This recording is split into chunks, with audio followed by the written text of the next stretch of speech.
काका,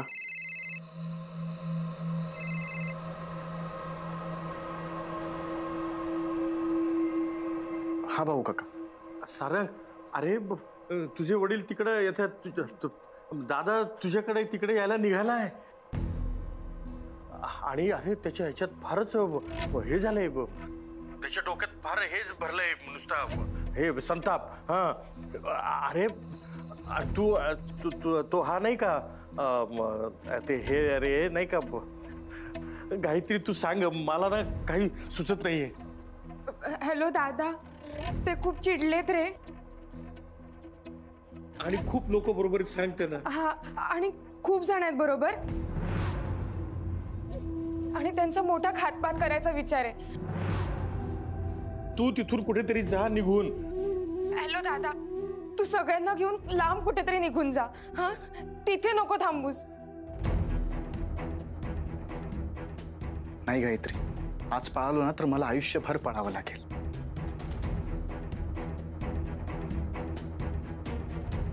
तुम्ही दोघं माझी काळजी बिलकुल करू नका. काळजी करू नका म्हणतोय. मुलगा कोणी करता? अरे काळजी करू नका असं कसं म्हणतोस तू? तुझा बाप काय चीज आहे तुला माहिती आहे ना चांगलं. काका, माझ्यावर विश्वास ठेवा.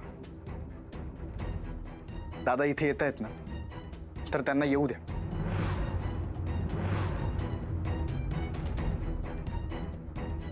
तुमच्या सारंगला आणि मुक्ताच्या फॅमिलीला काहीच होणार नाही.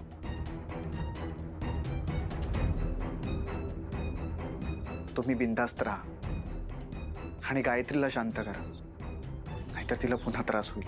हो हो हो.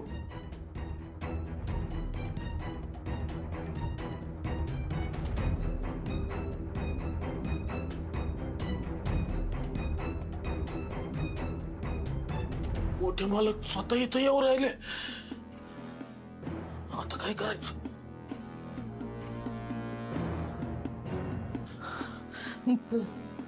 कोणालाही जिवंत सोडणार नाहीत. घाबरू नका, सगळं ठीक होईल.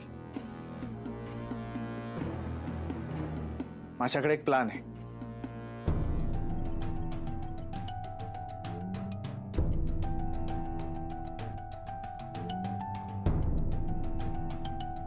मुक्ताची पाठवणी आजच होईल. तुम्ही तयारीला लागा. देवी आई, आजपर्यंत मनापासून सेवा केली मी तुझी. ह्या घरासाठी, घरातल्या माणसांसाठी किती झटली पाहिलंयस तू. हे घर, यातली माणसं एकत्र हवेत मला. माझा अंश असलेला सारंग आणि तुझा अंश असलेली मुक्ता एकत्र या घरात हवेत. आजपर्यंत माझ्यासाठी कधीच काही मागितलं नाही. आज मागती. माझी एवढी इच्छा पूर्ण कर ग आई.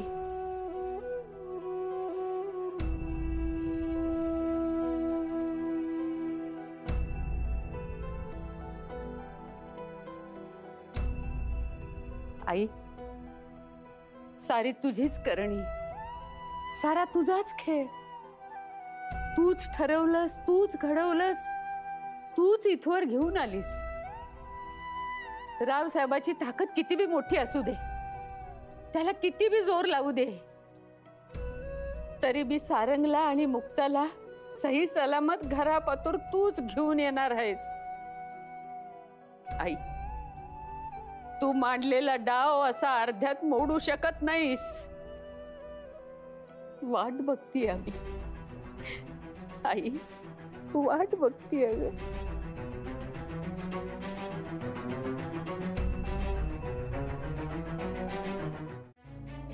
हो, मुक्ता आणि सारंग मिळून मुक्ता रंग.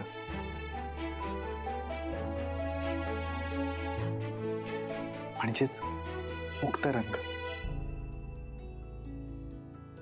कुठलंच बंधन नसलेले रंग, भावभावनांचे, एकमेकांवरील विश्वासाचे, जबाबदारीचे रंग. मुक्त रंग. मुक्ता, जसे हे दोन छोटे शब्द मिळून एक मोठा शब्द तयार झालाय ना, अगदी तसंच आपण दोघं एकत्र मिळून अन्यायाविरुद्ध, चुकीच्या गोष्टींविरुद्ध एकमेकांच्या खांद्याला खांदा लावून लढू.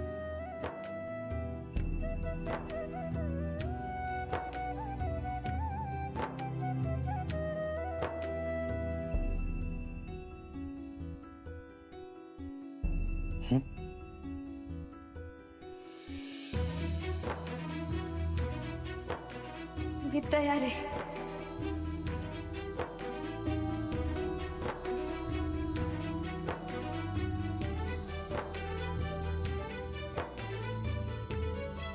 बाहेर ये. आत लपून काय बसलीस? बाहेर येऊन बघ. तुझा बाज उतरवायला स्वतः रावसाहेब नगरकर इथे आलेत.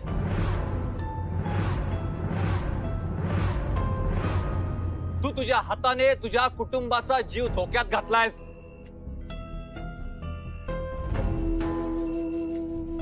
अजूनही तुझ्या घरच्यांच्या जीवाची काळजी असेल तर बाहेर ये आणि दादांच्या पायावर नाक रगडून माफी माग. ये बाहेर.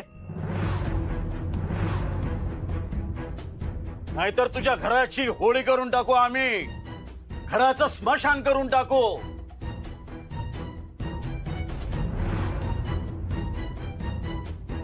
मग अंत्यसंस्काराची गरज लागणार नाही.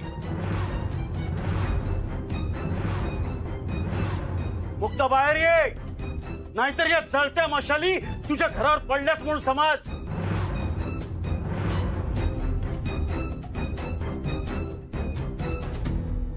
आई, ते आपलं घर खरंच जाणार आहे. मला चटक्यांची खूप भीती वाटते. ए गजा, घाबरू नकोस. जोपर्यंत मी इथे आहे ना, तोपर्यंत ते काहीच करू शकत नाही. ए भक्ती, ए भक्ती, ए अरे या लोकांना हलक्यात नको घेऊ. ते खरंच तुम्हा लोकांना जाळून टाकणार आहेत. तू एक काम कर, दरवाजा उघड आणि पटकन बाहेर ये. अरे बाकीच्यांना मरू दे. मी करीत तुझ्याशी लग्न. तुला एकटं नाही पाडणार. तू बाहेर ये, नाहीतर आत येऊन मी तुझ्या भांगात कुकू भरून तुझ्याशी लग्न करीन. शेठ, ए कुसुम, अरे सोड ना तिला. तुला जा म्हणलं ना. अरे असं काय करते तू? अरे कळतं का तुला? अरे ते चालून टाकणार आहेत.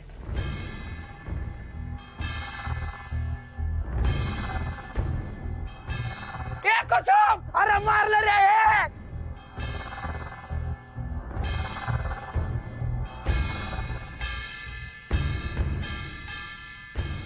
ही केल्या या काळता शेठचा माज कमीच होत नाहीये.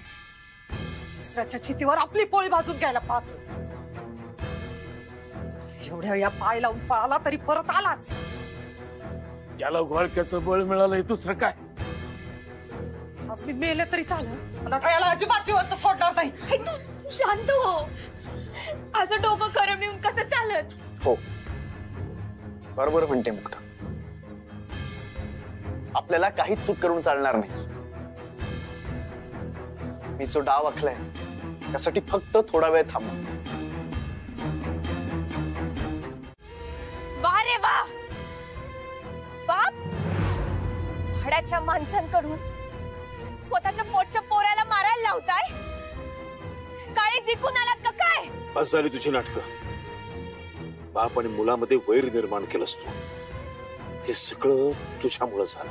नाही दादा, तुम्हाला अजून मुक्ता कळालेलीच नाही. ती असं कधीच वागणार नाही. चालाकी, खोटेपणा, कावेबाजपणा तिच्यात बिलकुल नाहीये दादा. ती फक्त जीव लावू शकते. मालक, आता बऱ्याच गोष्टी बदलल्या. माझ्या भांगात भरलेलं कुंकू माझ्या नसादसात भिनलंय. आता हेच कर्म, हाच धर्म.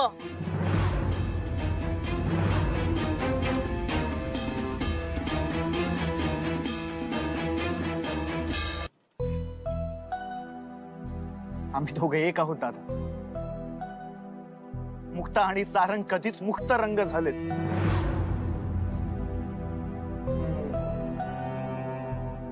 दादा, हा राग, हा द्वेष एक नाही, दोन्ही घरांना उद्ध्वस्त करेल.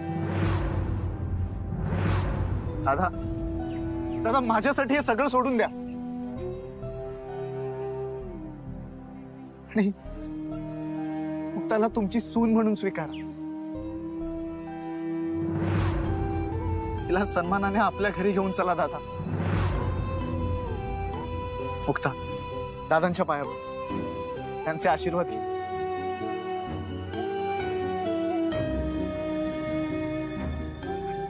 माफी पण माग.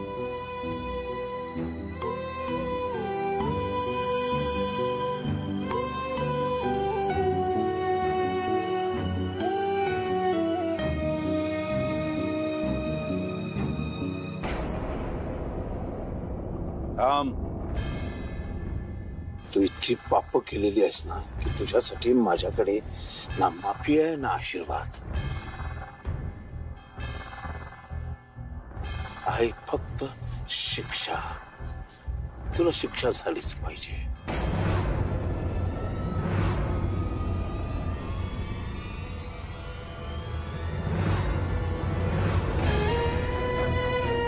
शांत होते. माझ्या कुटुंबातल्या माणसांना संपायला निघालात तरी शांत होते. आता नाही, आता नाही. संबळ वाजवणारी मुलगी काय तांडव घालू शकते हे बघाच तुम्ही.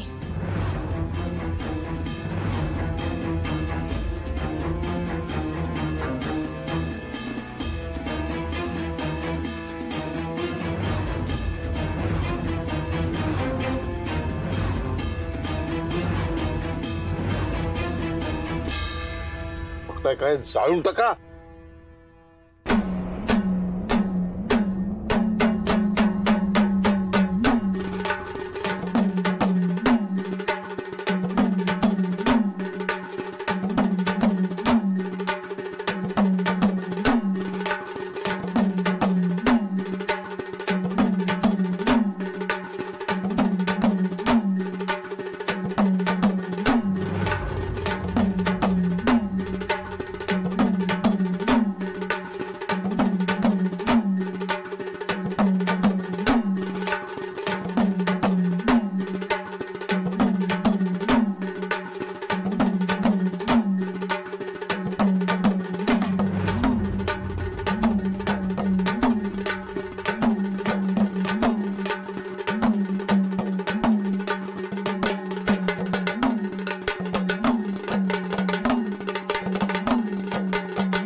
बंद करा. काय प्रकार आहे? मुक्ता सासरी चालली ना, तिला पाठवणी करण्यासाठी आम्ही आलेलो आहे. कसली पाठवणी? अरे लग्न झालं नाही तर पाठवणी कसली? आग लावा. रिपोर्टर आले, रिपोर्टर आले.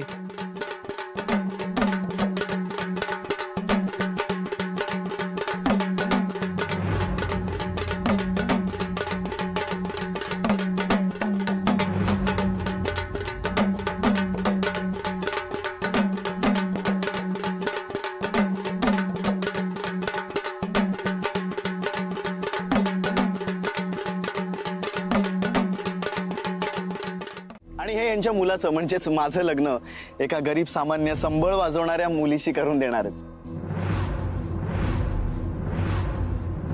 सो सामाजिक सुधारणेच्या दृष्टीने हे खूप मोठं पाऊल असणार आहे. प्लीज रावसाहेब. तुमच्या मुलाचे संबळ वादकाच्या मुलीशी लग्न करून दिल्याने कोणते सामाजिक बदल घडतील असं तुम्हाला वाटते?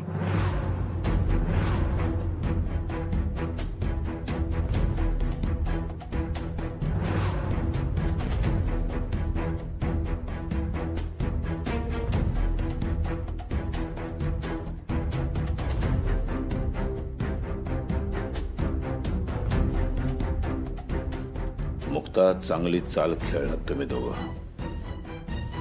इथे जरी माझे हात बांधलेले असले तरी तुझा मुडदा पडणारच. तू मग रस्त्यात पडेल किंवा घरी आलीस तरी घरी पडेल, पण मी मेलो तरी तुला सून म्हणून कधीच स्वीकारणार नाही. हे दोघे अजून काय येत नाहीयेत. अरे इथं मारून काय विचारतो, जाऊन बघ. हो बघतो. थांब जरा प्रेमाने. आपली संमती आहे असं त्यांना वाटायला पाहिजे. हो दादा. निघ. मालक मालक अहो मालक अहो मालक मालक मालक अहो ते सारंग आणि मुक्ता मागच्या रस्त्याने पळून गेले. होय, आणि त्या दोघांनी तुम्हाला परत एकदा येड्यात काढले.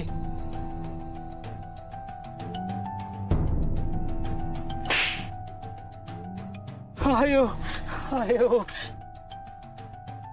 येड्यात काढलं बोलायची काय गरज आहे? नुसती खबर नाही देत आहेत. होय मालक, ते चूक झाली, परत नाही होणार. आणि तोंड का लपवलंय? ते हे मधमाशा ढसल्यात ना तोंडाला, म्हणून ते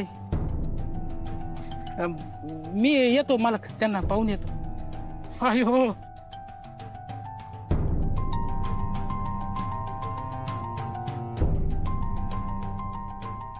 ते दोघं घरी पोचायच्या आत आपल्याला तिथे पोचायला हवं. त्या दोघांना वेगळं करायला हवं, नाहीतर मुक्ताचा कट उधळता येणार नाही आपल्याला. आणि घरी फोन लाव आणि घरी सांग की आम्ही तिथे पोचेपर्यंत त्यांना घरामध्ये घेऊ नका.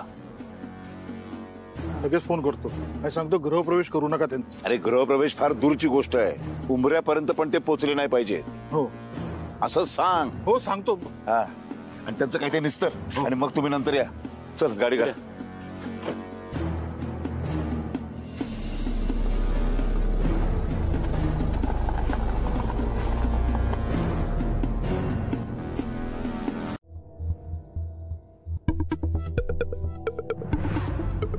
मुक्ता जर या घरात आली आणि या घराचं वाटोळ झालं तर त्यासाठी पूर्णपणे तू आणि तूच जबाबदार असशील. मुक्ता जर या घरात चुकून आलीच आणि तू त्या गृहप्रवेशांच्या वस्तूंना हात लावला तर तुझ्या समोर जीव देते की नाही ते बघ. तुला वॉर्निंग देऊन तू परत तेच करतेस. किती हट्टी असशील ग तू.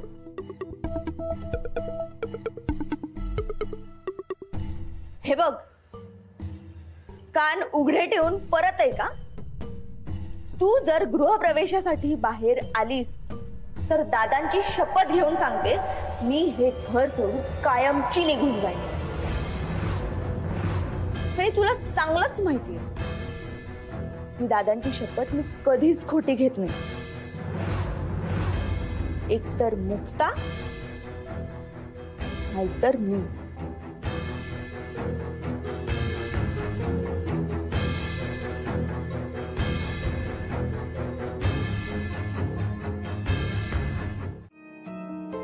त्यांच्याकडून आमचा गृहप्रवेश झाला, याहून दुसऱ्या भाग्याची गोष्ट कुठलीच नसेल.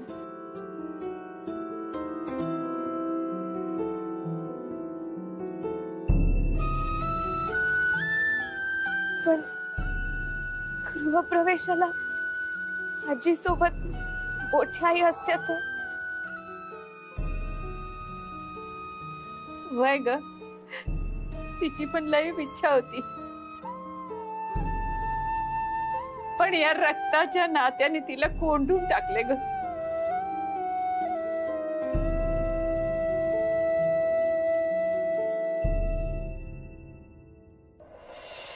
ही बाई ना फक्त घरात फूट पाडू शकते.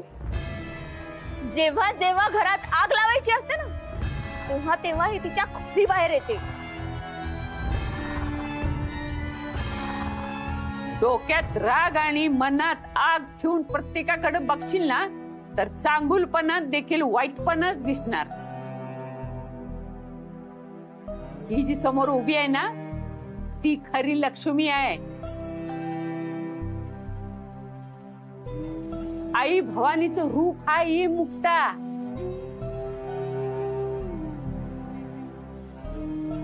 एक संबळ वाजवणारी पोरगी या घरची सून म्हणून उंबरट्यावर उभी असेल तर ते समज देवी आईच्या इच्छेनेच घडतं या.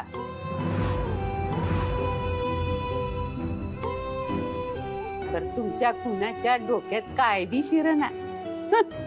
अरे माप ओलांडून ही घरात आली तर या घराचा सर्ग होईल सर्ग. अजून बी येळ गेलेली नाही. बघताय काय व्हा मोर, या घरच्या खऱ्या लक्ष्मीला हळद कुकू लावा, तिची वटी भरा, माप ओलांडू द्या आणि तिच्या पावलाचे ठसे कपड्यावर उमटू द्या.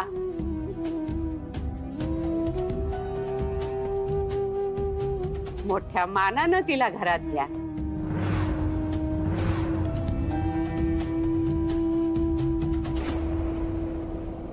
असं काही होणार नाहीये. आणि ही जर घरात आली ना तर घराचा स्वर्ग नाही स्मशान होईल, स्मशान. रेणुका,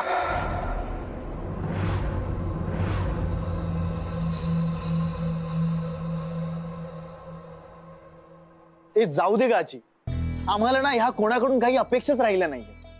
घरातल्या स्त्रिया जर दुसऱ्या स्त्रीचा इतक्या लेवल पर्यंत तिरस्कार करत असतील ना, अगे तर मग पुरुषी विरोधाची गरजच नाहीये.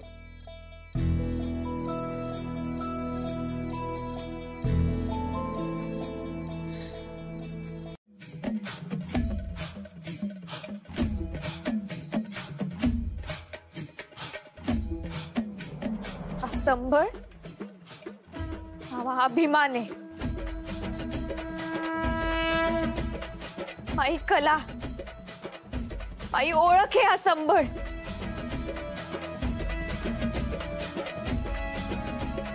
माई लायकी इथला कुणालाच नाही कळणार. आई भवानीकडे मिरवायला तलवार आहे, महादेवकडे मिरवायला डमरू आहे, बजरंग बलीकडे गदा आहे आणि सरस्वतीकडे वीणा आहे. तसंच अशा मुक्ताकडे मिरवायला मावा संबळ आहे.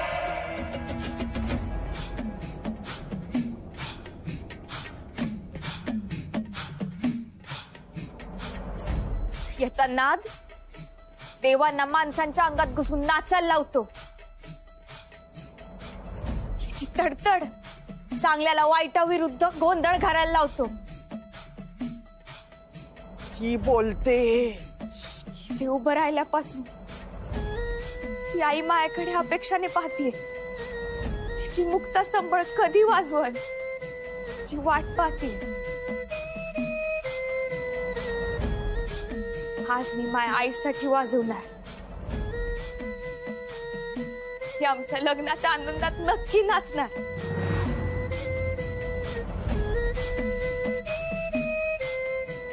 मी तर म्हणते तुम्ही पण नाचा, मन मोकळं होऊन नाचा.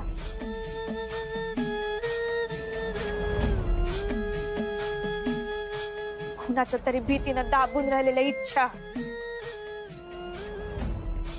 साचून ठेवलेला आनंद त्या संबळाच्या तालावर उधळून लावा. हे अति होतंय. हे नाचणाऱ्यांचं घर नाहीये, घरंदाज बायकांचं घर आहे. नाचणारे राहत नाही तिथे.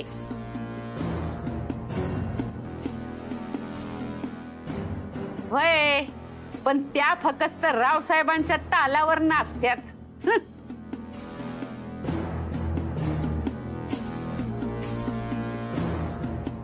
अगे माझे हात बांधलेले आहेत ना, ते बांधलेले राहू देत. जे काय आपल्या तुटकं मुटकं नातं राहिलंय ना, ते मला विसरायला लावू नकोस. बस. ना ही मुलगी या घरात सून म्हणून येणार आणि ना हिचा गृहप्रवेश होणार.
शिवा. आजी तुम्ही काय आहात, तुम्ही काय आहात हे कुठलाच कसं नाही कळलं.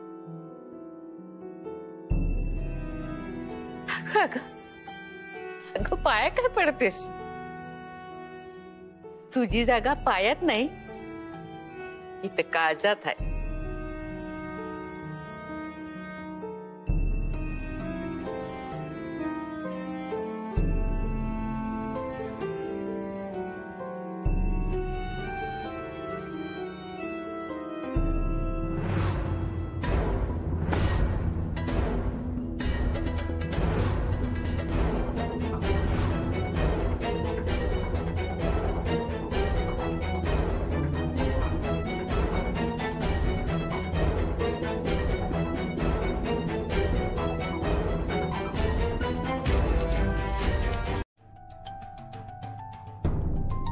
तसं बी मी जाणारच होते, पर आता नाही जाणार, कारण माझी मुक्ता आली या घरात.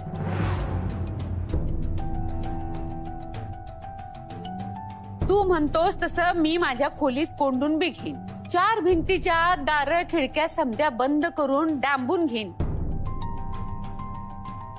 पर तू आता लई दिस मला डांबू शकत नाहीस, हा?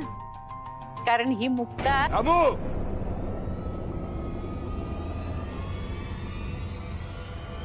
रॉकेल आणि काड्यापेटी घेऊन ये.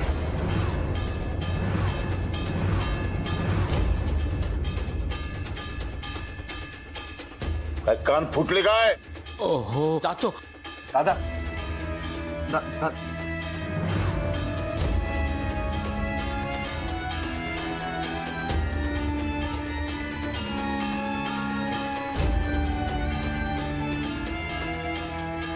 अरे दामो,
जेव्हा तुझं हिच्यावर प्रेम होतं तेव्हा हिचं तरी कुठं तुझ्यावर प्रेम होतं रे. पण आज बघ, आज ती या घरात तुझी बायको म्हणून मिरवती.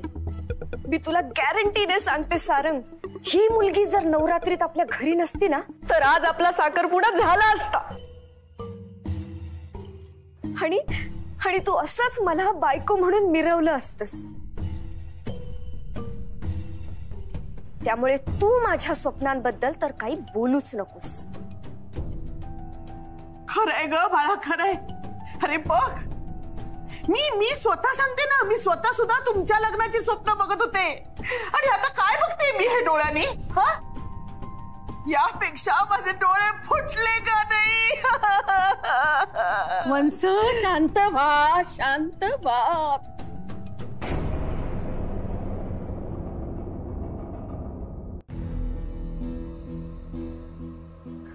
दादा, त्या दिवशी साखरपुड्यात आमचा जो अपमान झाला त्यानंतर मी, माझ्या बाबांनी फक्त तुमच्या शब्दावर विश्वास ठेवला आणि आजही आम्ही त्या शब्दाची इज्जत करतो. पण त्या दिवशी माझ्यासोबत जे घडलं त्यापेक्षा मोठा अपमान आज माझा झालाय.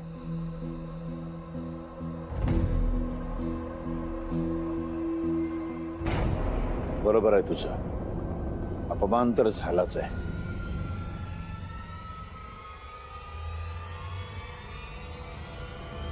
मी माफी मागतो तुझी.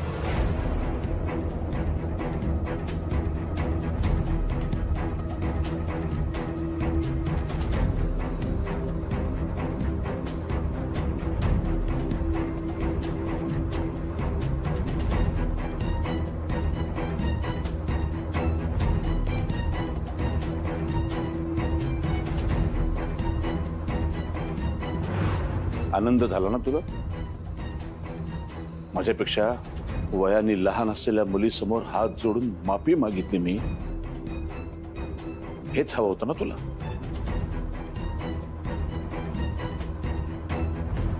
दादा, तुमचा अपमान झाला किंवा तुम्हाला कोणासमोर झुकावं लागलं तरी याने याला काहीच फरक पडणार नाहीये. कारण ह्या आधी याने हेच केले. बहिणीला सोडून बायकोला निवडले याने. रेणुका, तो ऑप्शनच चुकीचा दिला होतास. तू काही बोलूच नकोस. तुझी वेळ निघून गेली. आणि आर्या, इतके दिवस तू ह्या घरात